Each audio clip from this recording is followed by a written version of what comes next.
हेल' लोगोफोर, नोंथांमोना नायगासिनो दं गामियारि सोलोंसालि इउटुब चेनेल। दिनै जों सोलोंगोन सफ्टवेयर, विन्ड'सनि जि सफ्टवेयर बेखौ जों माबोरैहाय डाउनलड खालामगोन, बबेनिफ्राय डाउनलड खालामगोन आरो जों बोरै इनस्टल खालामगोन बेनि सोमोन्दै जोङो गामियारि इउटुब चेनेलाव माखासे नायगिरिफोरा कमेन्ट सोंदों जे विन्ड'सनि थाखाय एप्लिकेशन्सफोरखौ जों बबेनिफ्राय डाउनलड खालामनाया मोजां जागोन आरो बबेयावहाय जों मोननो हागोन आरो माबायदि खौ जोङो डाउनलड खालामगोन। दा बेनि सिगाङावनो आं फोरमायनो सानदों, जोंहा विन्ड'सनि थाखाय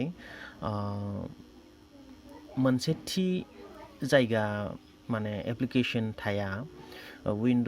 बेखौ सोरबा माने वेबसाइट जायनोखि एडबनि बा एडबिनि माबायाव थागोन बियो, माने वेबसाइटआव मोनफ्रोमबो वेबसाइट थायो, मोनफ्रोमहाबो सार्भार थायो।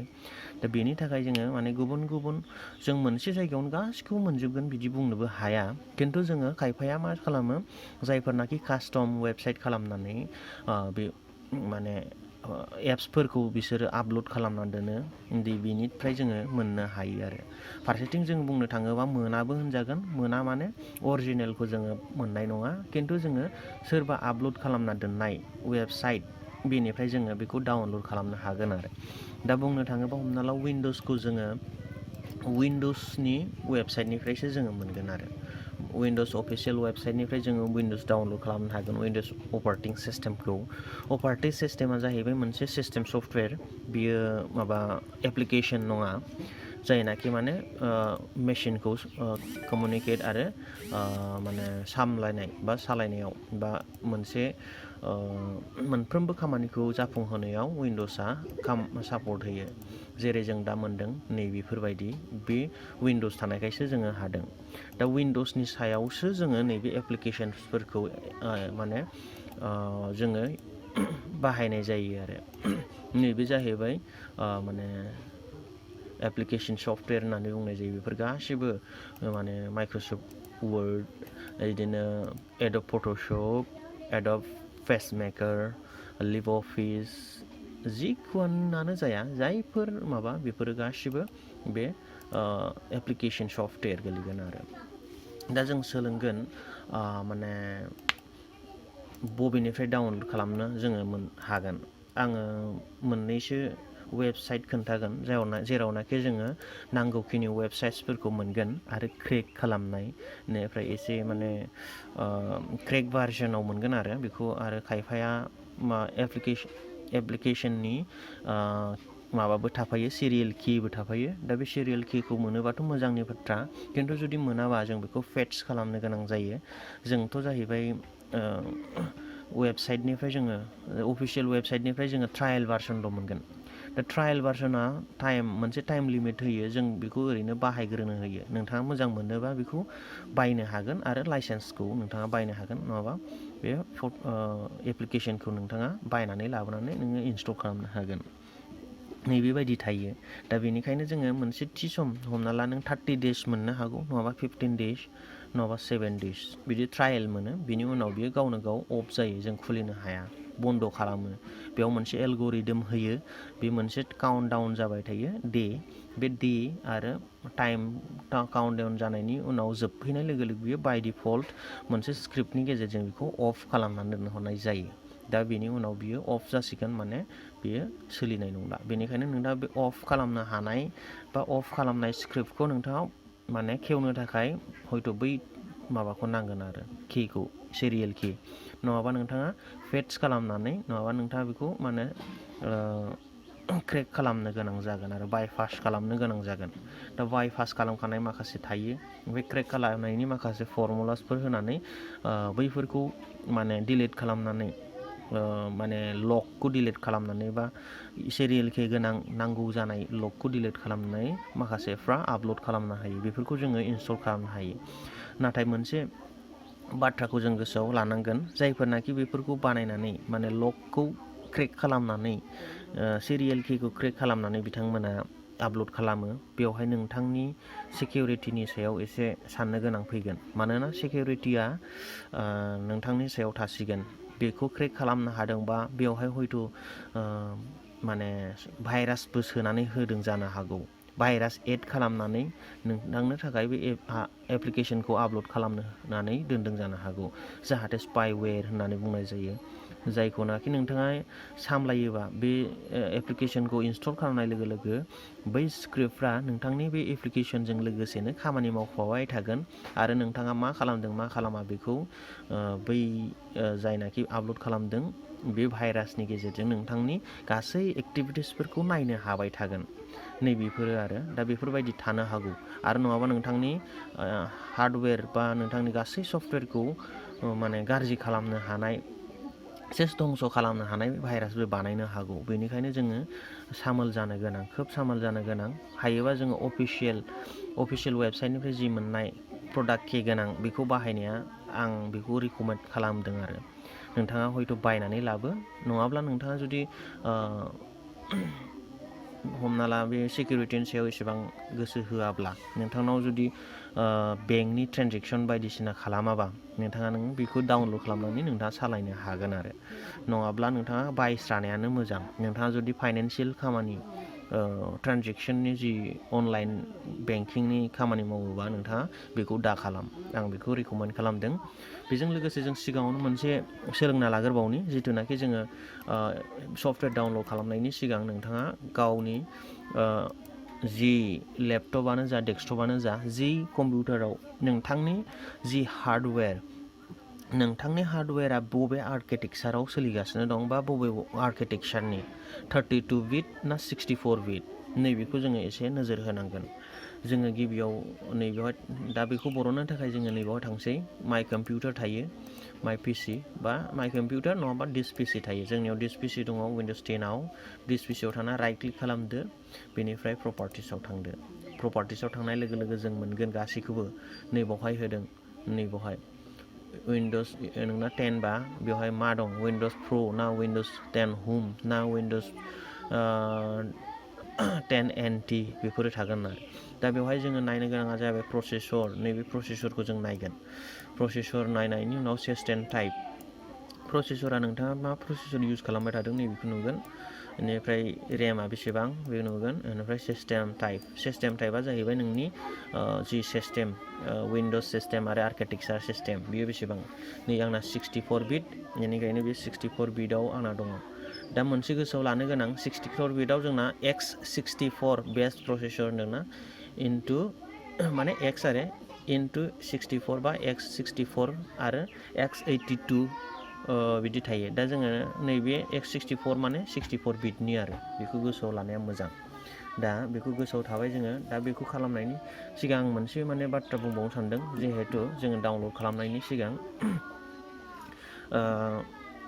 जोङो उइन्ड'सनि जि आर्किटेक्चार बियो 64नि जुदि एप्लिकेशनखौ नोंथाङा जुदि नोंथांनाव 64 बिट, अब्ला नोंथाङा हमना ला नोङो जिखुनु डाउनलड खालामनो हागोन। 64 नालाय नोंथांनाव 32 बिटनि जि अपारेटिं जि एप्लिकेशन बानायनाय, बे 32 बिटनि एप्लिकेशनाबो नोंनियाव इनस्टल जागोन। जुदि नोंथांनिया 32 बिट अपारेटिं सिस्टेम, ओमफ्राय नोंथाङा माने डाउनलड खालामदों 64 बिटनि एप्लिकेशन, 64 बिट माने बेस्ट माने एप्लिकेशन, अब्ला नोंथांनाव बियो सापर्ट जानाय नङा। मानोना नोंथांनि केपासिटिया जाहैबाय 32 बिट पार सेकेन्डआव नोंथांनि माने प्रसेसरा खामानि मावो, माने डेटा कालेक्ट खालामो। अब्ला नोंथाङा 64 बिट होबाथ' बांद्रायबाय।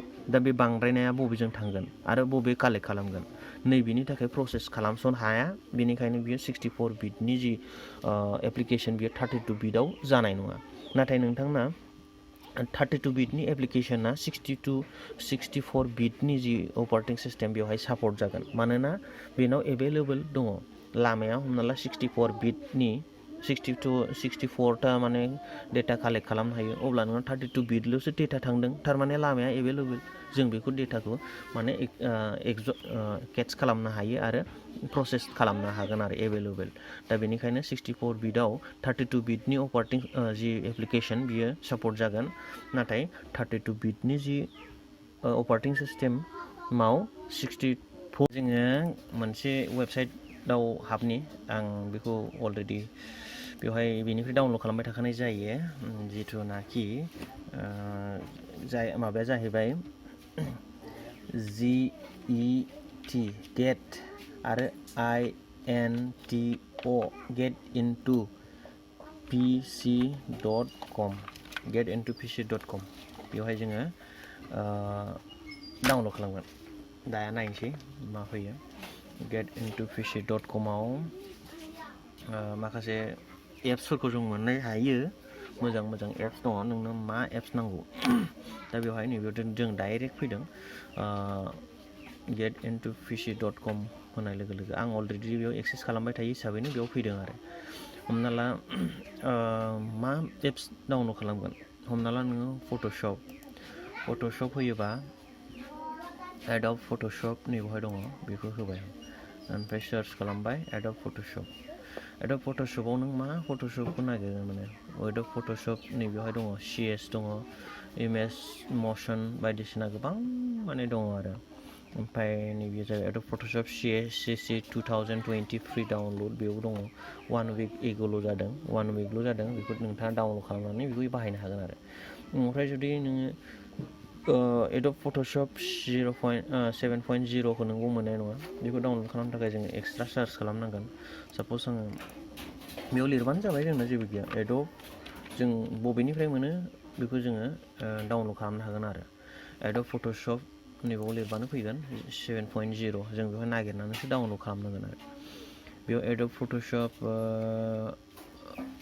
एकदम वेबसाइटखौ नायनांगोन एडब फट'नि बेवहाय बेखौ गोजौआव नायबाल' जानाय नङा जों गाहायावबो नायनांगोन https www.adobe.com product Photoshop free trial download free trial मोनगोन बाव खिन्थु फ्रि ट्रायलखौ नों बोरै डाउनलड खालामगोन बिदि आरो दा बेनिखायनो जोङो बेवहाय एडब फट'शप एक्सप्रेस' नाङा हाउ टु ट्राई फट'शप फ्रि बेखौ नाङा जों बेयावहाय जुदि गैयाब्ला नैबे गाहायथाराव थांनानै एडब फट'शप 7.0 फ्रि डाउनलड नैबाव थांनि बेयाव फैनाय लोगो लोगो नैबाव फैदों नै एडब फट'शप 7.0 डाउनलड सेटआप फर फ्रि नैबेयाव होनदों नैबेवहायबो नाय वेब फर pc.com नैबेवहाय मोनगोन आरो डाउनलड बेवहाय थांनानै जोङो डाउनलड खालामनो हागोन बेवहाय बेबायदि फैबाय नैबेवहायबो मोनो बहुद दङ एप्पलनि मोनगोन नोङो एन्ड्रइडनि मोनगोन आरो नैबे बेबायदि मेक अपारेटिं सिस्टेम एन्ड्रइड एन्ड नैबे जाहैबाय उइन्ड'स जोंनो दा उइन्ड'सनि नांगौ नालाय जों उइन्ड'सआवनो दंखायो आरो बाय डिफल्ट ओमफ्राय नैबे एडब फट'शप जों बाव मोनगोन दा बेखौ डाउनलड खालामनांगौआ बेयाव बेसेबां फाइल दं बेसेबां मा दं जों बेखौ नुगोन बेवहाय दा बेयाव डाउनलड खालामनो थाखाय नैबेवहाय नैबे स्टार्ट नावआव नङा खिन्थु नैबे डाउनलडआव खालामनांगोन जों डाउनलडआव थांनानै माखासे डाउनलड्सफ्राव एक्सेस बियो दा एक्सेस बियोबा जोङो बेखौबो नायनांगोन एक्सेस बिनाया नैबे download thank you download will be processed shortly within the high speed and secure नैबे डाउनलड जागासिनो जोंना डाउनलड जाबायानो अलरेडि नैबे डाउनलडआ जागायजेनबाय आंनाव अलरेडि बे डाउनलड दंखायो बेनिखायनो आं बेखौ डाउनलड खालामनो सानला उइन्ड'स फट'शप 7.0 रेर फाइलाव डाउनलड जायो बे रेर फाइलखौ जों बोरै माने माबा खालामनो माने एक्सट्रेक्ट खालामनो इनस्टल खालामनो नैबाव मोनगोन आरो जों बाव गोबां वेबसाइट्सफोर दङ बेयाव वेबसाइटफोर थांनानै जों बेयाव नागिरबानो जाबाय आरो बेयाव जों हमना ला माइक्रसफ्ट अफिसखौ जों बाव नागिरनो हायो जुदि दंना गैया बाव अफिस दङबा जों मोनगोन नैबेलाय बेयाव दङ माइक्रसफ्ट अफिस जों मोनगोन डाउनलड पर्टेबल MS अफिस पर्टेबलखौ लानाङा पर्टेबला जाहैबाय जोङो जेराव लाङो बेयावनो बाहायनो हायो खिन्थु Windows 10 2010 MS Office Professional free download नैबेयाव दङ बेखौ जोङो बेवहाय थांनानै जों डाउनलड खालामनो हागोन आरो दा बेसेबां MB बेसेबां मा बेखौ जों बाव एसे फरायनानै नायबा मोनो नैबेवहाय दङ बेनिफ्राय नैबेवहाय दङ 62 बिट एन्ड 32 बिट कम्पेटेबल मोननैयावबो बेयो सोलिगोन बेनिफ्राय माबाया जाहैबाय मा नांगौ 900 मेगाहार्ट्ज CPU नि जानांगोन 512 MB नोंनाव थानांगोन end to end 1.2 GB hard disk थानांगोन आरो बेखिनिखौ बेयाव फैयो दा बेनिफ्राय MB आ जाहैबाय नैबे टोटल सेटआप टोटला जाहैबाय 749 MB बारा नङा बेखौ नोंथाङा डाउनलड खालामनो हागोन बेवहाय नोङो मा मोनगोन Windows Microsoft Office Excel PowerPoint जि थानांगौ बेयाव थाजोबगोन आरो बेखिनि बेनिफ्राय बेखौ डाउनलड खालामनानै नैबेयाव डाउनलड खालामबानो जाबाय बेखिनिखौ खालामनो हागोन ओमफ्राय आं डाउनलड खालामनायखौ दा इनस्टल खालामनो फोरोंगोन इनस्टला डाउनलड खालामखानाय दं आंनाव ओमफ्राय दानिया जोङो आं डाउनलड खालामखानाय जि माबा दं बेखौ इनस्टल खालामनो नाजादोनि बिदिन्थि हिसाबै आङो डाउनलड खालामनाय दङ नैबेयाव सफ्टवेयार होननानै दङमोन आरो सिगां आं बेखौ दानफिनसै मोनसे आं बेखौ नांला माने ओमफ्राय बेयावबो दङ नैबे गेट इन्टु pc.com बेयाव दं बेयाव बहुद दङ नों मानि नांगौ नैबावहाय दंजोबो सफ्टवेयार केटेगरिस अपारेटिं सिस्टेम नांगौ बाव मोनगोन अपारेटिं सिस्टेमखौ आं खोन्थानि नैबेयाव उइन्ड'ज 10 लाइट मोनगोन माबा माबि एकदम बहुत नै रक मडेलनि गोदान माने माबा दंजोबो ओमफ्राय 3D CAD माने कम्पिउटार एडेड डिजाइनिं हमना ला नोङो 3D डिजाइनिं हमना ला माबा माबि बानायनो बिल्डिं माबा माबिनि आर्किटेक्चार बेनिबो जों मोनगोन फ्रि बावहाय अट'डेस्क AutoCAD 2009 फ्रि डाउनलड्स बेफोरो बहुत दं आरो खिन्थु बेफोर फाइलफ्राबो गिदिर जायो बेखौ जोङो डाउनलड खालामनो थाखाय बहुत हाइ स्पिड इन्टारनेट नांगौ जायो आरो बेखौ जोङो मबाइलावबो डाउनलड खालामनो हायो एसेबां गोरा नङा ग्राफिक्स डिजाइनाव फैबाय फट'शप बायदिसिना एकदम जिखि नांगौ एडब प्रिमियार प्र माबा माबि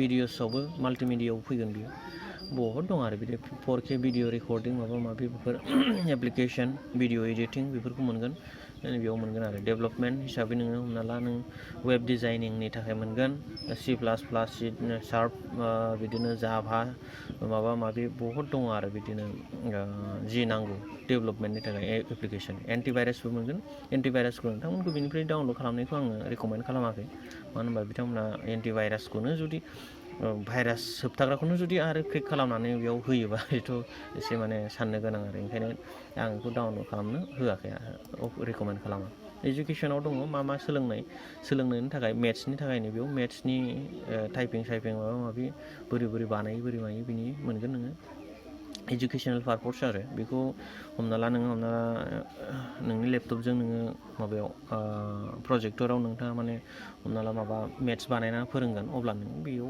नागिरनो हागोन साइन्स फोरोंनो साइन्सनि मोनगोन बेबायदि आरो दा बेखिनि इंलिस फोरोंनो इंलिस मोनगोन टुटरियेल्स हिसाबै माबा दङ भिडिअसफोर मोननो हागौ आरो बेखौ डाउनलड खालामनानै भिडिअ थानाय माब्रै उइन्ड'ज रेजिस्टार फरवर्ड माबा माबि बेफोर मोनगोन आरो दा बेखायनो आङो बेखौ मोनसे खोन्थाबाय गेट इन्टु pc.com बेवहाय जों नागिरनोबा नैबेवहाय लिरनांगौ आरो नैबेहाय MS Word 2010 बेखौ मोनगोन जोङो नैबेखौ डाउनलड सार्च खालामनानै नैबेलाय फैबाय उइन्ड'ज ISO फाइल बियो अफिस नैबेलाय माइक्रसफ्ट प्रफेसनेल प्लास आपडेट जुलाइ नैफोरो गासिबो माबा माइक्रसफ्ट वर्ड 2010 बेखौबो मोनगोन डाउनलड खालामबानो जाबाय आरो बेनिफ्राय आङो दा इनस्टलखौसो एसे फोरोंनोसै इनस्टला अलरेडि आंना नैबेवहाय डाउनलड खालामनाय दंखाजोबो जिथुनाखि नैबे आंनि मोनसे माने इनस्टल खालामनो गोनां बेखौ खालामगोन जिहेतु आङो अलरेडि खालामनो दङ बेखौ साप'ज आङो माने मा डाउनलड खालामदों बेनिफ्राय फिल्मरा भिडिअ एडिटिं मोनसे माबा डाउनलड खालामना दोननाय दङ आंनाव दा फिल्मरा हिसाबै नैबे वन्डारशेयार फिल्मरा बियो आरो वन्डारशेयार फिल्मरा आं अलरेडि सिगां बेखौ एक्सट्रेक्ट खालामनाय नैबेयावहाय बेबायदि फैयो दा जोङो बेखौ एक्सट्रेक्ट खालामनांगौ एक्सट्रेक्ट माने बियो माने खाथाब जानानै दङ आरो हमना ला कमप्रेस खालामनाय दा बेखौ जोङो कमप्रेसखौ आनजिप खालामनांगोन नैबेयाव थांनानै एक्सट्रेक्ट अल बबेयाव खालामगोन दा बेखौबो जोङो जायगाखौ सेलेक्ट खालामनांगौ हमना ला आङो डेस्कटपाव बानायहैसै होननानै बेयाव खालामबाय ओमफ्राय बेखौ सेलेक्ट खालामनानै एक्सट्रेक्ट खालामबानो बेयो गावनो अट'मेटिक एक्सट्रेक्ट जागोन एक्सट्रेक्ट जाजोबखांनायनि उनाव जों बैखौ सेटआपखौ फाइलखौ जोङो नागिरनानै इनस्टल खालामनो हासिगोन आरो दा बेनिफ्राय डाइरेक्ट जोङो इनस्टल खालामबा बेयाव थांनानै बेयो सोलिया मानो होनबा सिङाव माखासे फाइल्सफोरखौ बिसोरो हानहरनो हाया माने बेबायदि बेनिखायनो बियो जि फाइल नांगौ इनस्टल जानायाव बेखौ मोना दानो जोङो जि बाहेराव मा एक्सट्रेक्ट खालामबाय नै वन्डारशियार जों मोनबाय नैबेनो आरो बेनिफ्राय जोङो इनस्टल खालामनांसिगोन जों फरायनायनि सिगां जों सिगाङावनो नैबेखौ रेडमिखौ नायबानो जाबाय आरो मा खालामनो थिनदों बेखौ हस्ट ब्लक इफ निड जुदि नांगौबा बेखौ ब्लक खालाम होननानै बुंदों बेनिफ्राय install app copy and replace crack file copy खालामनानै रिप्लेस खालामनांगौ एकदम बेयावनो आरो क्रेक फाइलखौ trial next are remove watermark is remove and activation help menu has been lock two it think माने बेयाव फरायना नायबानो जाबाय आरो बेखौ मिन्थिगोन अब्ला जोङो गिबियावनो मा खालामसै नैबे क्रेक फाइल ना बेखौ कपि खालामग्रोनांगोन गिबियाव कपि खालामबाय ओमफ्राय दाना बेयावनो जों रिप्लेस खालामगोन पेस्ट खालामनानै रिप्लेस खालामबाय थिगानो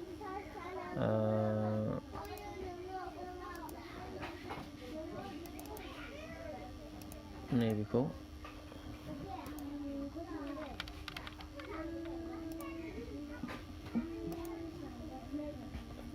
नङामोन बेखौ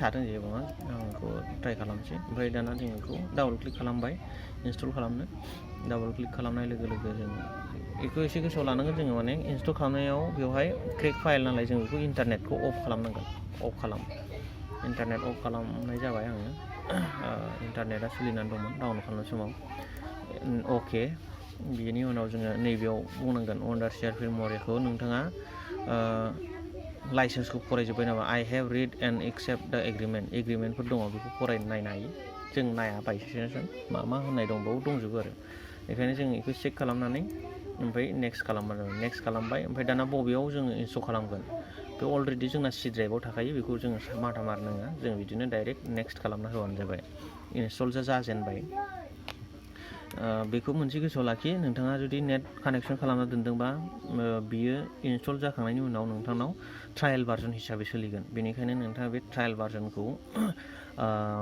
माबा खालामनाङा नेटखौ अपेन खालामनानै नोंथाङा बेखौ इनस्टल खालामनो नाङा बेखौ गोसोआव ला ओमफ्राय नोंथांनाव जुदि एन्टिभाइरास दंबा एन्टिभाइरासखौ दसेनि थाखाय डिएक्टिभ खालामनानै ला बेनि उनावसो नोंथाङा बेखौ इनस्टल खालाम नङाबा बे क्रेक खालामनाय जि स्क्रिप्ट बे स्क्रिप्टखौ बिथांमोना केटच खालामनानै बेखौ मोनसे भाइरास होननानै नोंथांनो फोरमायगोन आरो बिथांमोना ब्लक खालामगोन अब्ला नोंथांनि जि एप्लिकेसन बियो माने नोंथाङा बेखौ बाहायनो हानाय नङा माबा हिसाबै फुल भार्जन हिसाबै मानोना बेवहाय ट्रायेल भार्जन हिसाबै बियो जागोन ब्लक खालामनाय लोगो लोगो बेनिखायनो बै जेखौनाखि एप्लिकेसननि प्रडाक्ट किखौ आनलक खालामनायखौ लकखौ अपेन खालामोमोन बै स्क्रिप्टखौ माने भाइरास हिसाबै डिटेक्ट खालामगोन बेनिखायनो जोङो एन्टिभाइरासखौ आनइनस्टल दा खालाम जास्ट माने डिसेबल खालामनानै लाबानो जाबाय बेखिनि दा बेवहाय जोङो इनस्टल खालामग्रोदों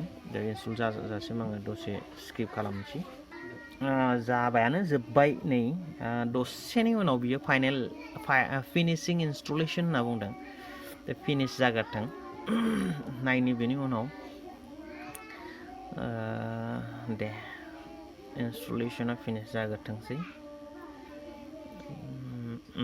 दायो बेयाव थांदों बेखौ चेक खालामदोंमोन आरो खिन्थु गैया नालाय थिगानो जेबो नङा बेखौ होयैआनो मोजां जइन दा इउजार एक्सपिरियेन्स नाङा बेखौ आं एक्सपिरियेन्स खालामा लन्च खालामबाय बाय नाव होनदों बायबो खालामा आङो मोनथिबाय बाय खालामनाय लोगो लोगो नोंथाङा माने बायनांगौसो जागोन फैसानि माबानि कारबार फैलायगोन आरो ओंखायनो बाद हो बेखौ आनचेक खालामनानै नोंथाङा नेक्स्ट खालामबानो जाबाय लन्च खालामदों एसे टाइम लायो खिन्थु बियो फैनायाव मानो होनोब्ला बिराद रिसर्सेस जायो बियो रेम जागोन नोंनाव आरो प्रसेसर बेनिफ्राय GPU नोंथांनाव ग्राफिक्स कार्ड थायोबा बिराद मोजाङै सोलिगोन ग्राफिक्स कार्ड गैयाबा खिन्थु थाद' थुद' जानो हागौ बेखौ गोसोआव ला बेनिखायनो ग्राफिक्स कार्ड जायनाव दङ जायनि GPUआ मोजां CPUजों लोगोसे GPU थाफायोब्ला बहुत मोजां माखासे जों माबायदि माने भिडिअ एडिटिंआव माबायदि कम्पिउटार बाहायनाया मोजां, मा कनफिगारेसन थानांगौ, मा मोजां, बेखौ आङो उनाव गुबुनै भिडिअ बानायगोन। दायो जोङो बेखौ स्टार्ट खालामग्रोनि। जे बेयाव बुंदों नै क्रिएट निउ मुभि।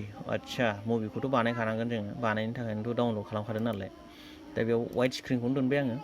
फुल मुडखौ नांगोन जोंनो, मा इजि मुड, इन्स्टेन्ट काट आरो एक्सन केम टुल बेफोरखौ नांथ'आ आंनो। डाइरेक्ट नैबे फुल मुभि आंनाव डाइरेक्ट भिडिअ बानायनाय दंखायो नालाय केमेराजों, DSLR-जों नङा दे खिन्थु, होमबाबो DSLR-जों खालामबाबो बेयावनो खालामनो हायो आरो बिदि जानानै दं आरो दा। नैबावहाय your computer seems to offline closing a connection error, बेथ' जाखागोन भाई। मानो होनोबा आङो बियो इन्टारनेटजों लानो ट्राइ खालामबाय थागोन आरो नैबेवहाय। बेनिफ्राय बेखौ सामलायनायाव इन्टारनेटखौ इउज खालामनो हायो, खिन्थु एक्सपर्ट खालामनाय समाव खिन्थु नैबेयाव फाइलखौ एक्सपर्ट खालामो, माने बेखौ अफ खालामनांगोन इन्टारनेटखौ, बेखौ गोसोआव ला।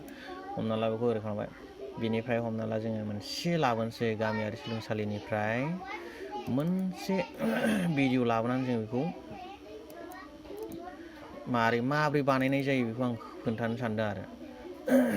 नैबेखौ लाबोबाय, हमना ला नैबेयाव होबाय, बेयाव फैसिगोन बियो, इम्पर्ट खालामबाय आङो मिडियाखौ। बेनिफ्राय आसलथे बेसेबां नङामोन जि भिडिअ खालामनो गोनां, बियो जास्ट माने बोरै डाउनलड खालामनानै इनस्टल खालामनाय जायो बेखौल'सोमोन। नङाबा जों बेखौ डाइरेक्ट नैबेयाव डाबल क्लिक, नैबे प्लासाव ओरै कनसेक्ट खालामबाबो बेयाव एड जाफैगोन आरो गावनो अट'मेटिक।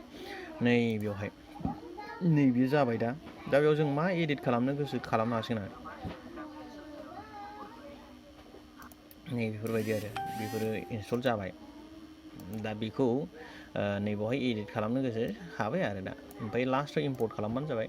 नैबेवहाय अफलाइन क्लजिं होन्दोंना, नैबेवहाय ट्रायेल बाटन हिसाबै बुंदों। बेखौ जोङो गिबियाव एसे हेल्पआव थांनानै एक्टिभेसन खालामनो लागोन, अफलाइन एक्टिभेसनाव जोंना इमेल नांगौ, ओमफ्राय रेजिस्ट्रेसन कड, बेखौ जोङो नेटआव लायनानै बेखौ खालामनांगोन आरो।